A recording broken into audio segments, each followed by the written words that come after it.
Hey everyone, Noir here. Let's get into today's Reddit story. I found a second phone hidden inside my wife's gym bag while I was looking for my headphones.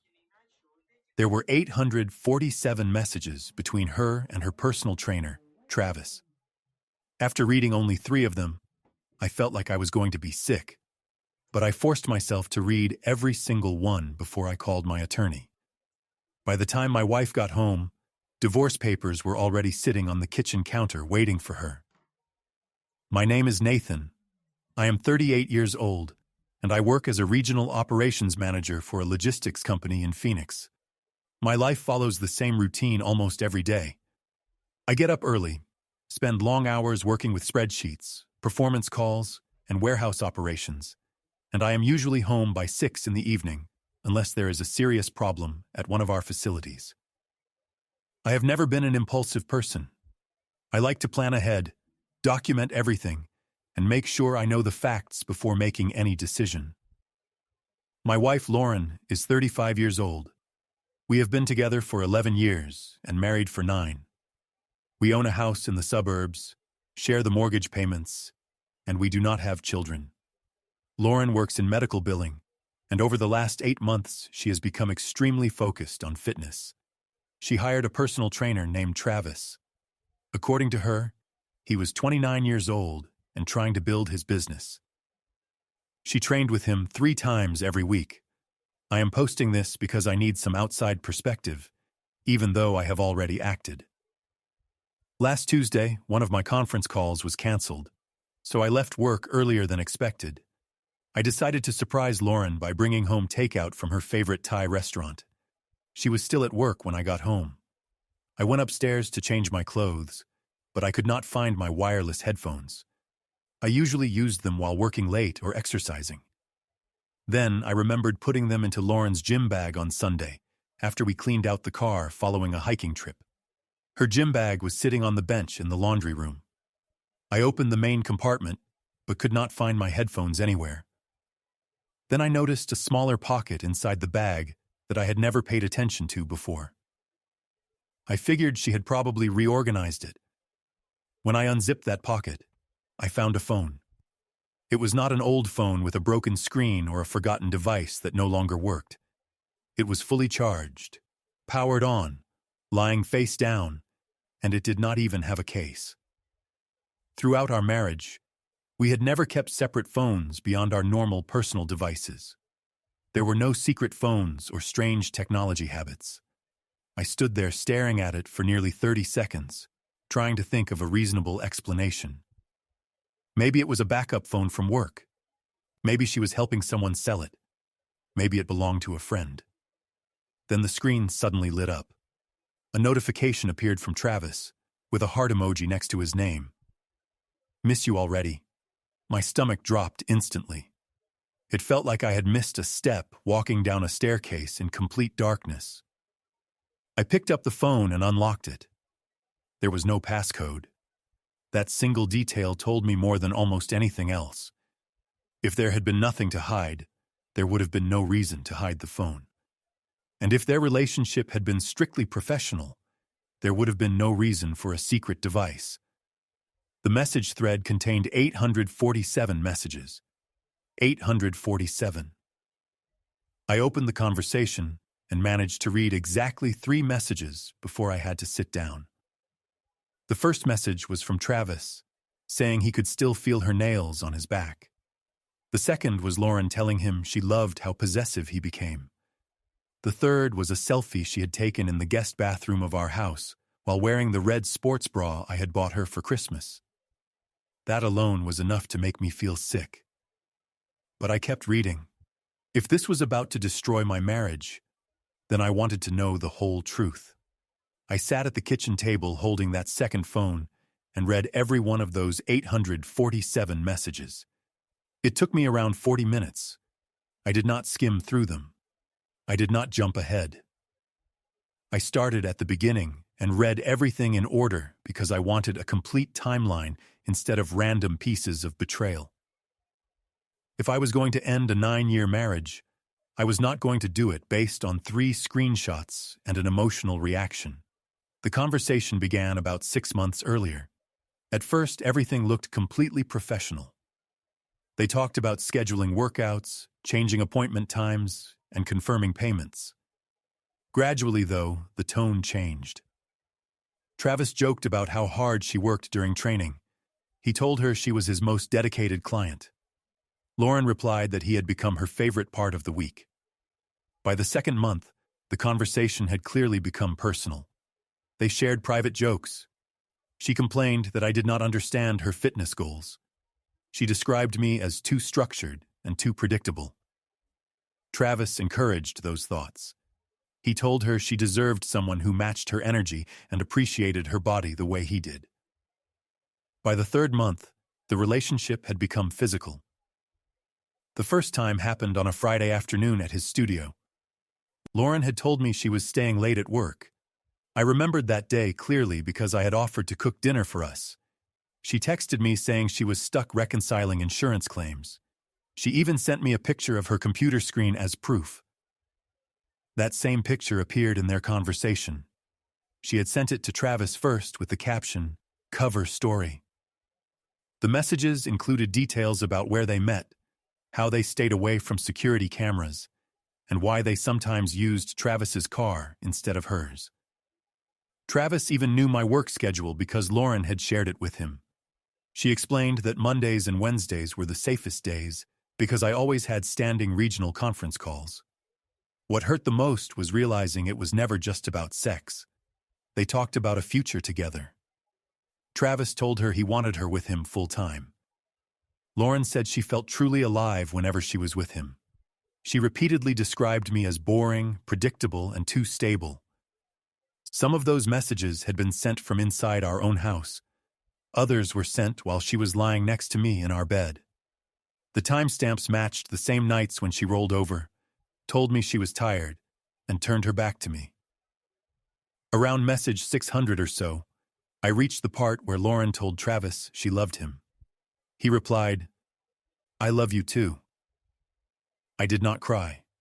I did not punch a wall or break anything. I just felt cold. That is the only word that really fits. It was like someone had flipped a switch inside my chest. After I finished reading the messages, I checked the rest of the phone. There were no other conversations like that. Just Travis. Somehow, that made it even worse. This was not random or reckless. It was deliberate, focused, and ongoing. I took screenshots of the entire conversation and emailed them to myself. Then I turned the phone off and put it back exactly where I had found it. At that point, I had two choices. I could confront Lauren right away and listen to whatever explanation she came up with, or I could stay quiet and handle things carefully.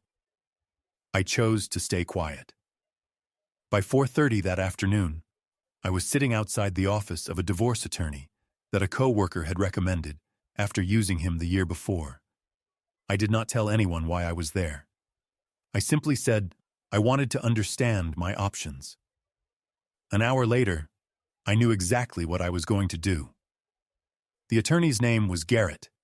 He was in his mid-50s, calm, professional, and straight to the point.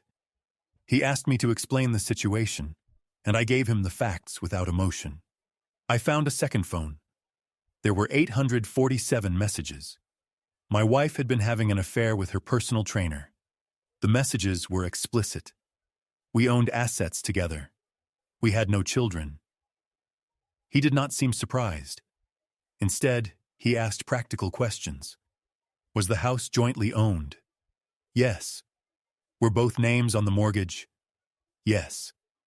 Did we share checking and savings accounts? Yes. Was there a prenuptial agreement? No. I told him I had screenshots of the entire conversation. He nodded and said that was good. He explained that, in our state, infidelity would not dramatically affect the division of assets, but having evidence could still be useful. Then he walked me through the process of separation, temporary orders, who would stay in the house, how our accounts would be handled, and how quickly we could file. Before we finished, he asked the question I had already asked myself. "Are you sure?" I did not hesitate. I had read every message. There was no misunderstanding and no one-time mistake. This had been going on for months. Lauren had even given Travis my work schedule so they could plan around it. After learning that, there was nothing left to discuss. He prepared the initial paperwork that same afternoon, and I paid the retainer before I left. On the drive home, I felt strangely steady, not peaceful, but certain. It reminded me of a project that had already failed an audit. Once you know it cannot be saved, you stop arguing about it and move on to shutting it down. Around 5 o'clock, Lauren texted me. "Running a little late. Travis pushed me hard today, LOL." I stared at the message for a long moment. Knowing the truth gave those words a completely different meaning. I replied, "Sounds good." I picked up dinner on the way home. When I got there, I put the takeout on the counter like it was any other Tuesday. Then I placed the divorce papers neatly in the center of the kitchen island. I did not hide them, and I did not try to make a scene. I wanted her to find them herself. She walked in at 6:18 with her gym bag over her shoulder, her hair tied back in a ponytail, and the same red sports bra visible under her zip-up hoodie. She kissed me on the cheek like she always did and asked how my day had been. Then she noticed the envelope. She froze. "What is that?" she asked. "Open it," I said. She read the first page while standing in the kitchen. I watched her expression change from confusion to recognition, then from recognition to panic. "This isn't funny," she said. "I agree," I replied. She asked what it was about. I looked at her and said, "Your gym bag." The moment those words left my mouth, she knew. Her eyes instinctively flicked toward the laundry room before she caught herself. It was only a small movement, but it told me everything. Then the performance began. She laughed. Not because anything was funny, but because she needed a few seconds to think. "You went through my things," she said. "That's insane. That's a huge invasion of my privacy." I stayed calm. "I was looking for my headphones," I told her. "I found a second phone instead." Her expression changed again. "It isn't what you think." I let the silence sit between us. Then I said, "I read all 847 messages." The number hit her hard. I could see her trying to figure out if there was any way to minimize what had happened. There wasn't. She could not call it harmless flirting. She could not claim it was a one-time mistake. So she changed her story. "It wasn't supposed to go this far," she said. "I was going to end it." "When?" I asked. "I just needed more time." "How much more? 6 months? A year?" She started crying.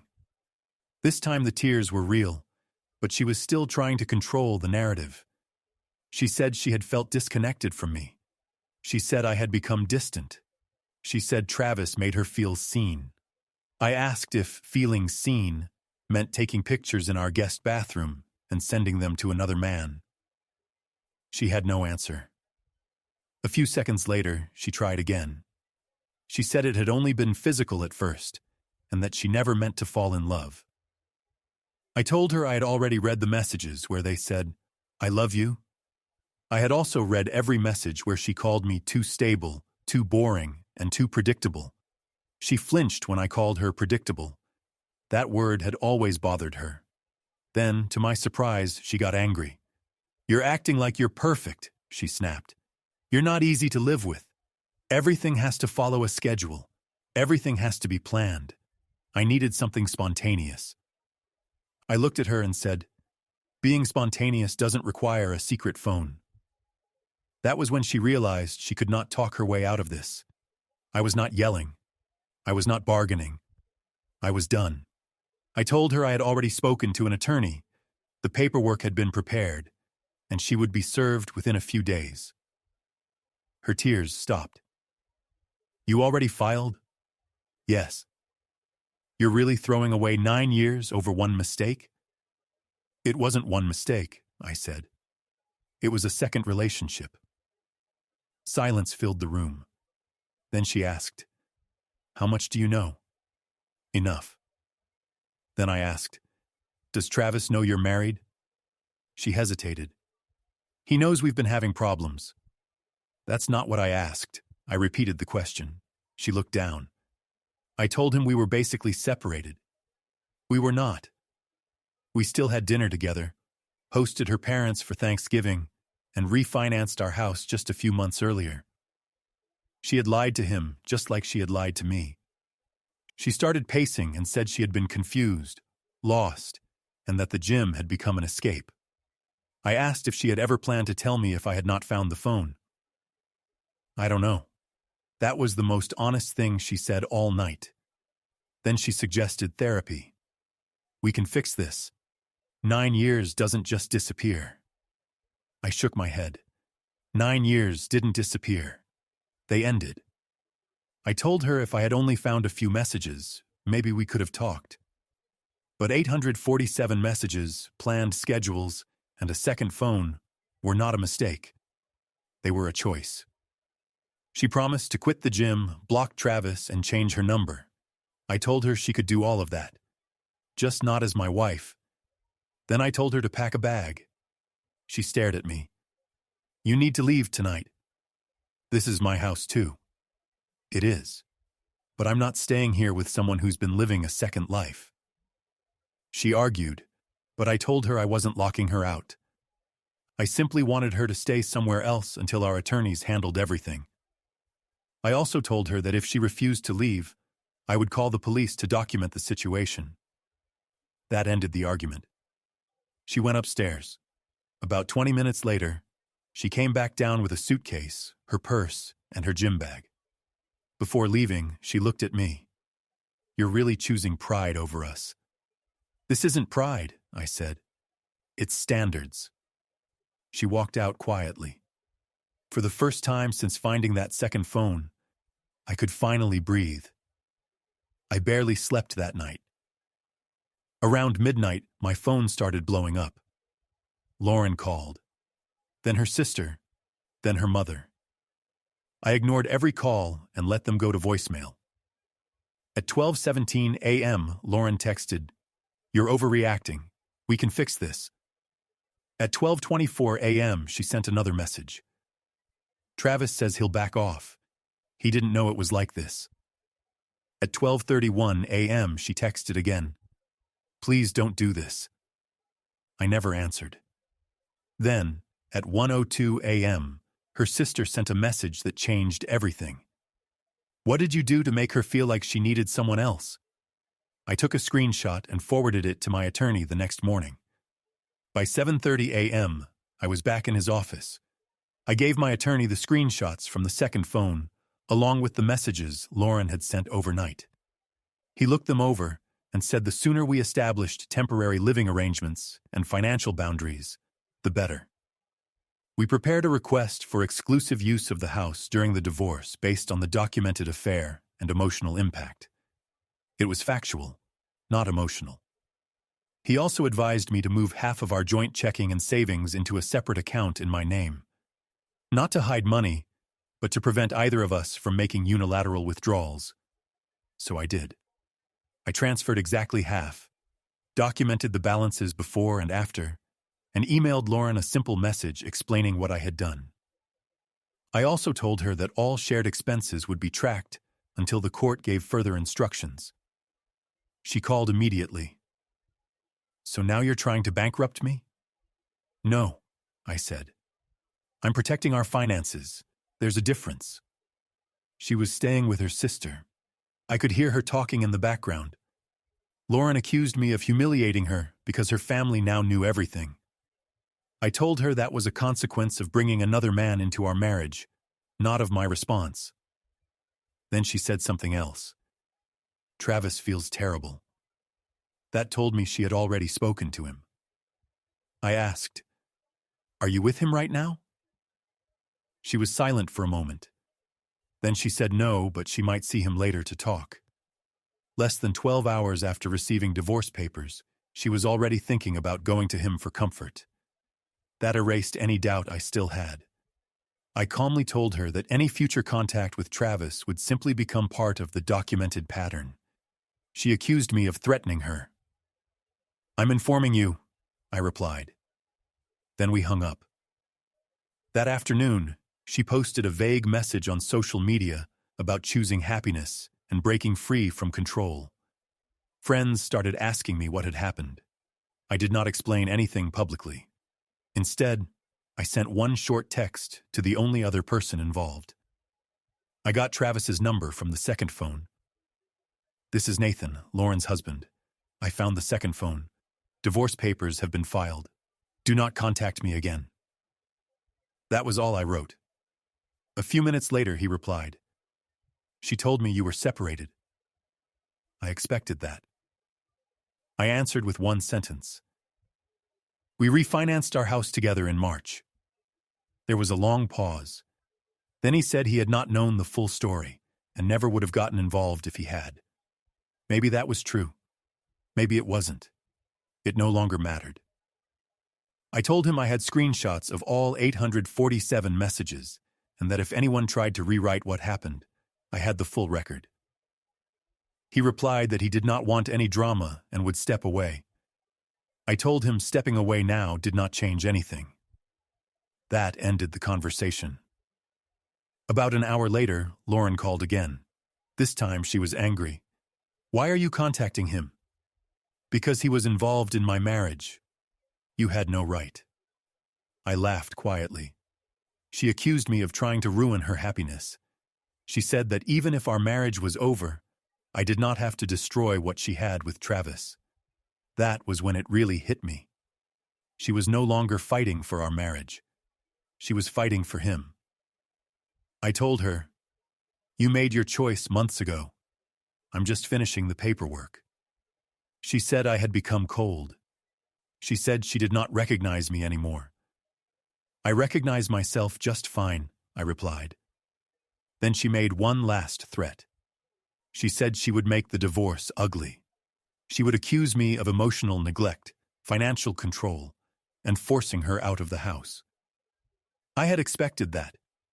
I reminded her she left voluntarily after I offered temporary arrangements through our attorneys. I reminded her that I had the second phone, the messages, and months of documented lies. I don't want a war, I said, but I'm ready for one. She was quiet. You documented everything, didn't you? Yes, I said. I documented everything. Then she hung up. By that evening, mutual friends had started hearing what happened. One neighbor texted me privately. Is it true about the trainer? I replied with one word. Yes. He answered, I'm sorry. It was the first genuine response I had gotten from anyone besides my attorney. The house felt different that night. Not lonely, just lighter.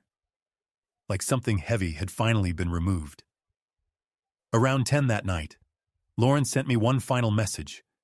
I stared at that message for a long time. Travis thinks we should give each other some space before making anything official. Even then, she was still letting him make her decisions. I never replied. I simply forwarded the message to my attorney and told him to move forward with the next filing. At that point, there was nothing left to figure out. Only paperwork.